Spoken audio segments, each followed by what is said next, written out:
To this now, this week's 16 learners were ill after they consumed potentially contaminated food in Tembisa, east of Johannesburg. In today's special broadcast, SABC News senior reporter Hasina Gori returned to the Emmangweni Primary School where the incident took place. Over the last few months, there's been concerning cases of foodborne illnesses in several schools across Gauteng. In this week, 16 learners were rushed to hospital here in the east of Johannesburg in Tembisa when they consumed snacks that they bought from their other learners.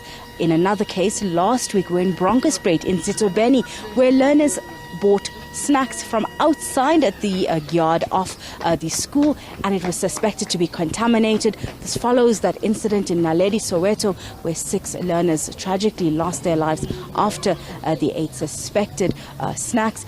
Those were more chips. We've seen it here in this school being achas, being the contaminated item. I want to bring in the education department here in Gauteng, Steve Mabona. Thank you so much for speaking to us. We've seen these cases again happening, this time here at Emmangweni Primary School where we are currently. Can you just give us an update with what happened here specifically in the school and how are the learners faring? We know 16 of them did have to be rushed to hospital. Yes, we can confirm that at this school we received a call that learners are, getting sicknesses, that is foodborne illness. And we then, dispatched the emergency services. They then, transported about 16 of them to different medical facilities. And we monitored them very closely. And on the day, actually, earlier on the day, they have concern about 10 of them were discharged.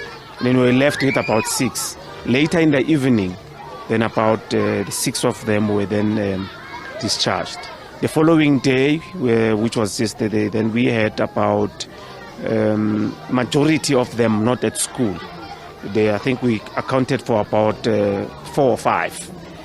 And then we later checked, and this morning we verified that it's only 4 children that have not come to school. Since yesterday, the psycho support has been here at the school. They interacted with all the learners that are affected and took them through necessary counseling, and they were comforted that those that are still at home will also, recover and come back to school. We know in this specific case, like in another school, it was learners that were selling these items to their fellow learners, that they were either taking it from other people or on behalf of others. What are some of the measures that are put into place to ensure that, there's food and safety and the hygiene that's being practiced is at a standard that needs to be met? Look, selling of food by even learners is not allowed, in our schools. As you know, that we provide nutrition, and to a certain extent in most of our schools we do have tuck shops for those who want to buy, and those would have been approved by the governance, that is your SGB. SGB represent parents, so if they agree among themselves that we're going to have a tuck shop, they endorse it, and no child will then be coming to sell, more so on behalf of someone, and not knowing what is it that they are selling, on whatever they are selling, how harmful that can be. So we understand that is an adult that gave this acha to our learners to sell, and most of them, they were then interacted or consumed the acha as it were.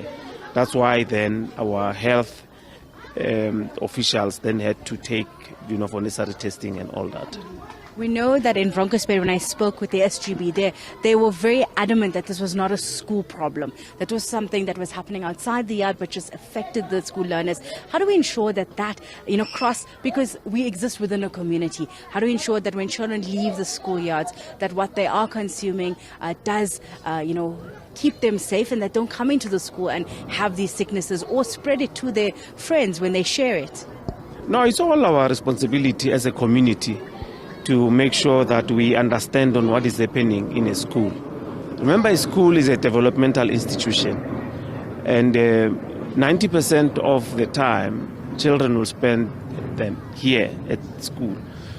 So for parents, guardians, it's important that we need to understand what is happening at the school. Also, we must then be responsible and make sure that our children, we are aware of what is it that they consume. We try by all means not to give them money. Also, if there's food that is being availed, and in the event there's money that they are provided for, it should be once a while and being guided on what is it that you're going to have to procure.